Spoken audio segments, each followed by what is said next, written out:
চাকরি জাতীয়করণের দাবিতে সকাল থেকে সচিবালয় ঘেরাও করে বিক্ষোভ করেছে হাজার হাজার আনসার সদস্য।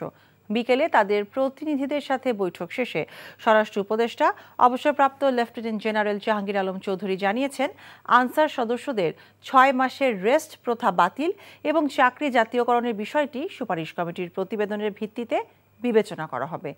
রিপোর্ট করছেন রকুনউদ্দিন।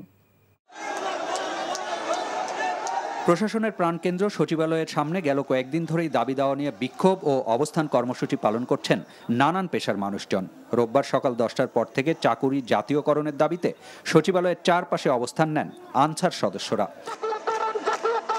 অবস্থা এমন দাঁড়ায় যে বন্ধ করে দেওয়া হয় সচিবালয়ের সব প্রবেশ পথ। আমাদের এক দফায় এক দাবি, আমাদের জাতীয়করণ করতে হবে। আমরা ওই চুক্তি ভিত্তিক আর চাকরি করতে চাই না। এখন আর বৈষম্য থাকবে না। একসময় বৈষম্য ছিল, কিন্তু এটা 24-এর 5 তারিখের পর আর কোনো বৈষম্য নেই। তখন আমাদেরকে এই দাবি মেনে নেওয়া হয় নাই। যারা এটার প্রতিবাদ করছে তাদেরকে নিয়ে আটকে রাখা হয়েছে 2-4 দিন। বিকেলে তাদের প্রতিনিধিদের সাথে বৈঠক করে ধাপে ধাপে দাবি মেনে নেবার আশ্বাস দেন স্বরাষ্ট্র উপদেষ্টা।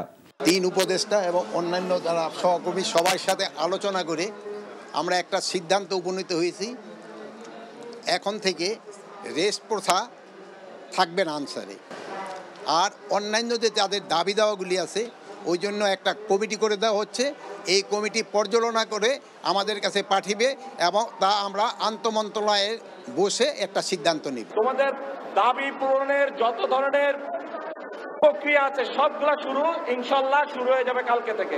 তবে বিকেলের পরও প্রজ্ঞাপন না হয় সচিবালয় ঘেরাও করে বিক্ষোভ করেছেন আনসার সদস্যরা। রকুনউদ্দিন, এনটিভি নিউজ, ঢাকা।